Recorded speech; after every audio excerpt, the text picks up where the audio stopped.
Hey family, it's Tasha MAMABEAR prepping. You already know what time it is, baby. Get your drink, pull up. Let's take a sip.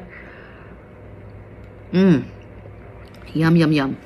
Welcome to the channel. Welcome back to the channel where we just talk about food preservation, emergency preparedness, different things to get ready for different chaos that might come your way, land on your doorstep. Really, I just talk about what me and my family do, kind of give you ideas to get your mind thinking about things you can do for you and yours. Now, today, I just wanted to get into a little bit of topic about control and why we prep and why it's so important to be preparing for now. Really, you know, people that say, well, I'm preparing for the future. Really, you're preparing for now, right? Folks that have been preparing for decades and decades, they're like, yeah, this is why we prepared back then, is for days like now. And then for people that are new, they're like, yeah, we're prepping for now because of what they're going through right now. But I'll tell you this, as somebody who's prepared for many, many years, it is going to take what you've done thus far, and plus much, much more to get through what we're going to go through in the future. Now, Tasha, what's the future? Well, my dear, that could be tomorrow, that could be a month from now, that could be years from now. I take it as this is a lifestyle, this is a way we live. We're living in a way of trying to be self-reliant, not having to lose our minds when something happens, and understand that we got this. We can take care of this. We have prepared for it. And whatever the said thing is, we're going to be okay. We're going to be able to get through it because we prepared and worked on the quality of life aspects to mentally, physically, and spiritually get you through whatever it is that comes your way, whether that's a storm, whether that's no power, whether that's economic collapse, that's a loss of a job, a loss of an income, death of a family member, I mean, loss of unemployment, loss of a home. There's a ton of ways that crisis can come your way and bring strife to your family and stress, right? And panic of not knowing what to do, right? And so there's a lot of levels of different preparedness. Now, a few weeks ago, you know, I put out a video where I was feeling this huge urgency for making a concerted effort to concentrate on staples. Now, I believe that was God talking to me through discernment. I pray for discernment all the time. Tell me what to do. Move me in the direction that I'm supposed to go. And I do that in a lot of facets of my life. But I just was getting this pull to really stop what you're doing and really, really, truly look at your staples. Of those staples, you know what they are. You know the importance of them. Look at them, really see what you have in like long-term storage. What do you have? How much of it do you have? How long would it last you and your family? How long would it last not only you and your family, but then how much do you need to then take care of said families that are supposed to come to you or that you expect to come to you, right? And what does that look like? And concentrate on it. And I felt that there was an urgency to do that. And it was a stop everything. Stop canning, Tasha. Stop food preserving. Stop doing these things that you're doing every day to kind of live this lifestyle. And I didn't stop everything, you guys, but a concerted effort was to stop the way you're doing it and take a look at staples and then start concentrating on staples. And I'll give you, you know, an example is, okay, we've been doing this for years. We have tons of staples. We have tons of stuff for me and our family. You know, we have 2 grown children that are college, right? One has graduated from college, one has not, still in college. And then we have our younger one. And so here in the home, you know, okay, 3 of us, my family, my sister, her 2 kids, they're in college and high school, sister in the same town, close by, right? I have another family, very, very close girlfriend and all her children, various ages. So we have a team, people that are going to come, other family members that may make the longer trip, take them much longer to get to us. But the plan is if they make it, they're here and we're ready for them. And so when you think about, okay, staples, what do we have? I'm like, oh, we have years worth, right? But years worth for our immediate family, and not even enough for the people that are in town that we know will be here immediately, right? And so that's concerning. And I think that's where that discernment came from, is look, you need to concentrate on the right things, right? It's not a matter of just going out every week and just you go to Walmart. And this is not to bag on any channel that does this, okay? Because there's channels that this is their channel, this is their livelihood, is they go to these stores and they're buying. And you see folks that are preppers, they just started, and what they're doing is they're going to the store and they're just buying everything, and they're just doing a big grocery haul, and they're doing that however often that their budget can do that. Some of them are doing that weekly, some are every 2 weeks, once a month, whatever, right? And I'm not going to say that that's necessarily the wrong way to do it, because they are prepping the foods they eat every day, and they're getting more of them, and they're just stockpiling it on shelves, and they're getting food. But when we talk about like long-term longevity of learning a skill, learning to survive, what did our ancestors live on? What are the basics? What are the minimal things? What will we be? What are the staples that we will continue to be able to get in some capacity? Whether we can barter it, whether there's some sort of store selling it. At some point things go left. As things build up, society builds up. There will be stores, there will be merchants, there will be vendors, there will be people that are able to provide a service, provide a food, a staple. And these things, when I say staples, it's because they're easily grown, they're staples, they're the basics of so many things. And so if you have those, you have a lot. And all that extra junk, all that extra food is okay, but eventually that's not stuff that you're going to be ever able to get again, right? Boxes of macaroni and cheese, although they're delicious, although they're easy, although they are easy to stockpile, and they will be a nice thing to have. But once that runs out, you're not ever gonna, when things go left and we take some steps back on how we live in society, you're not going to be able to just get these pre-made meals, macaroni, cheese, and stuff off the shelf. You're going to need the staples to be able to do that stuff on your own should you want that type of food, right? You need the pasta. You need to have the cheese. Where are you getting the cheese? Where does cheese come from? How do you make cheese? Like, that stuff is important. Can you stockpile that stuff? Absolutely. Absolutely. And we do. But staples to me is what happens when those luxuries run out. That freeze-dried cheese runs out, right? How do you make these things? Now, and I hope nobody's taking this from like they've been wasting their time because they're stockpiling food. I am absolutely not saying that at all. Stockpile food. Keep doing that. Food, water, meds. But we are going to move into a way of life where we are going to continue to be pushed. We're going to continue to be divided. There is going to be turmoil and tension ahead of us, and we are going to be tested. And the more options that you give your family, the better you will be. The longer and more self-reliant and self-sufficient you kind of set yourselves up for with having staples, and where do these staple foods come from, and how can we grow these staple foods? How can we give these staple foods? How do you make some of these staple foods? And stockpiling the basics, and stockpiling for what you believe is going to be in your home when a major world-ending event happens, something chaotic. Who is migrating to you that you know of for a fact? What people are in town, family and friends? What people are close by, even a state away?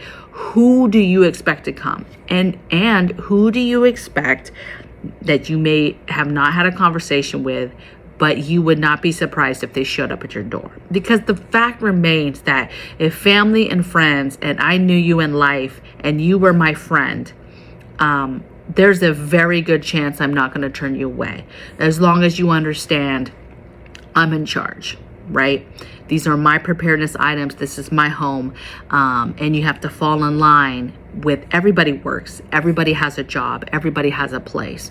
But it's very hard. These preppers are like, well, I'm just going to shoot everybody that comes. Well, are you? I don't know, right? I'm a Christian at the end of the day.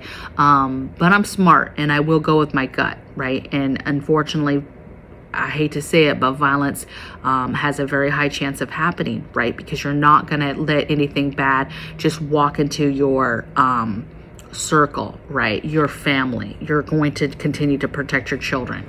And that possibly means not allowing strangers to come into your circle and to penetrate and to be able to stay, okay? Getting off topic, but a lot of people, since I did that video, asked me, man, I just heard an urgency in your voice. What is telling you about staples? What are you hearing? What do you know? You know, and I don't have a magic ball. I didn't read an article. I mean, I research and read the same things you read. This stuff has been being spoke about for a very long time, that famine is coming. Countries are going to starve. Countries have been preparing for this. Not just these little shortages we're seeing, but real panic, real heartache, real struggle, people starving to death. Countries are preparing for that, in the sense of there's been warnings. There's, hey, stock up, stockpile, this is coming, famine is coming, right? Problems with supplies, it's coming. And so you prepare, you stockpile. But then after I had that discernment, hubby, all of a sudden wakes up one day and starts just asking me all these questions. How much rice do we have? How much of this do we have? And it was all staples, you guys. And obviously we live together, we talk. He sees what I bring home. He sees, you know, we discuss money. Hey, I'm planning to go get this. Some stuff we go out and we get together, right? So there's no secrets. It's not like I was doing something and then all of a sudden, but he just wakes up one day with like this just huge, like, we got to get the staples. And he starts looking for calculators. He's looking at various different calculators, for food. He's calculating how many people are supposed to come. What does that poundage look for certain foods? We need to get this. Where can we put it? What does this look like? Putting it in different spots, various different spots, so it's not all in one area. And so he just starts like planning and really getting like involved of like how we're going to keep these staples.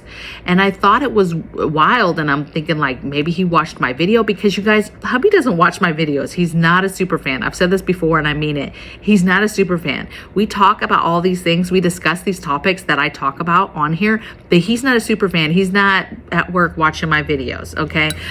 He's just not, you guys.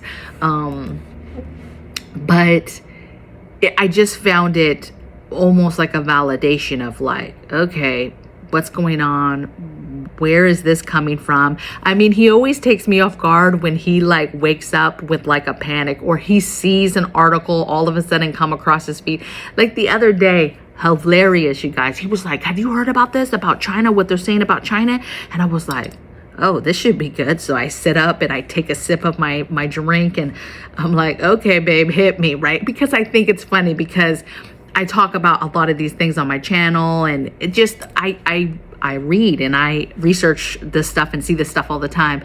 And he was like, did you see there's these videos talking about China is going to collapse? Like just, they're going to be done. And within 10 years, they're going to be collapsed. And I was like, yeah, okay. You know, and he was so hyped about this stuff that he had seen, right, and heard. But I'll be honest, I am way more,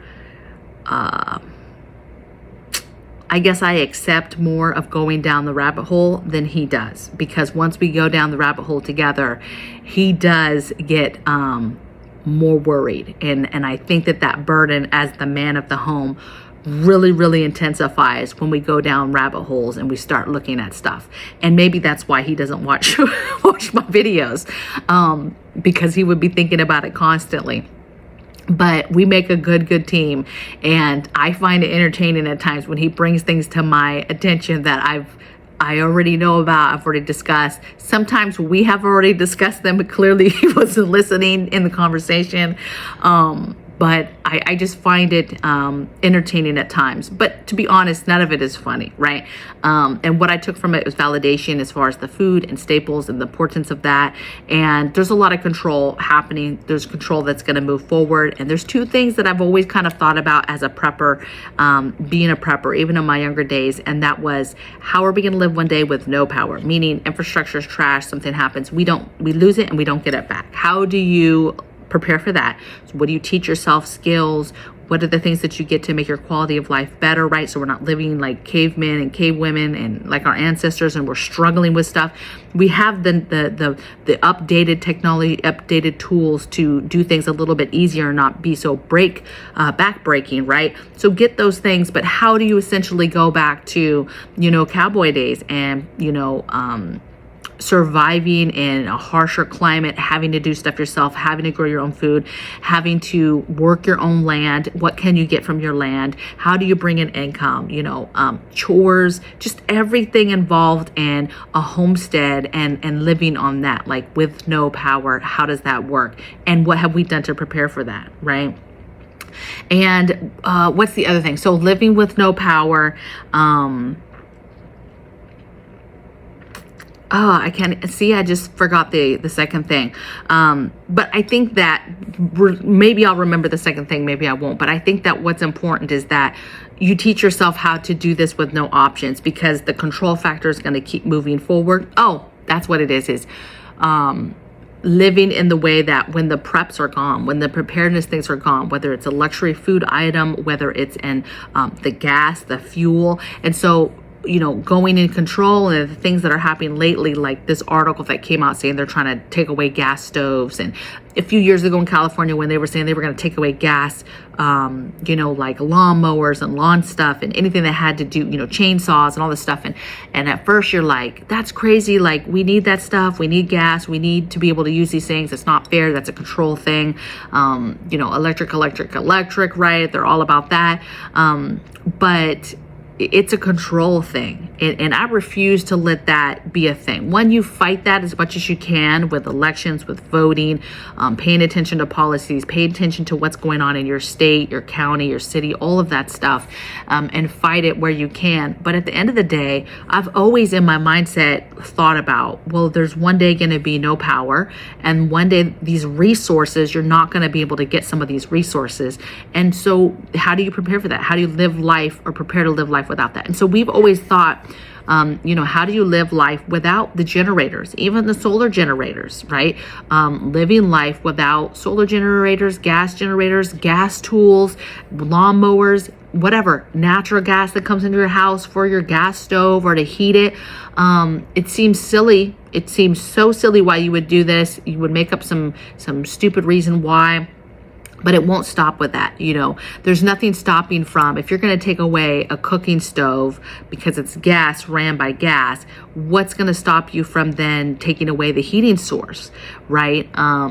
You know, CO2 levels are changing with any of that, with wood stoves. Are you going to take away wood stoves? Like, how are people supposed to stay warm? You can't say electricity when the infrastructure is trash. You can't say electricity. They literally said, get electric cars, even though nobody can afford an electric car. Get it. And then as soon as there's a spike where they need to turn it off, oh, hey, by the way, if you own an electric car, you can't charge it right now. Like, just crazy, the control, okay? And people are just going to fall in line and just accept it. And then you're going to have people who are going to fight it and then probably lose. But at the end of the day, it doesn't really matter, because you should be preparing for the day that those resources are not there, or you run out of those resources, and or there's no power in general. And how do you live with less, and be self-reliant and not have to crumble and be hoping that a government in some capacity is going to come and save you one day? And so that is the end game. That is the end result. That's why the intensity is there, to stockpile those staples. You stockpile them, and then you start teaching yourself, how are you able to continue to get those staples after the fact, after there's no stores or whatever. Is it something that you can grow? Is it something that you can make? Whatever. Is there a certain animal you need to be able to then get the product and work the product and make it into something you need, right? How did our ancestors do it? What can you get now at your fingertips to help you do it in an easier fashion, by hand though, and get those things and get prepared and get ready, and just know that mentally, physically, spiritually, it's going to be a battle. It's going to be a fight, and it's about control. They can't control this. They can't control how you think, and they can't control what you do. You just move forward, push forward, and the person that you are in life, and you're going to be okay. So keep preparing, be kind, be well, do everything in love, and I'll see you guys tomorrow in the next video. Take care.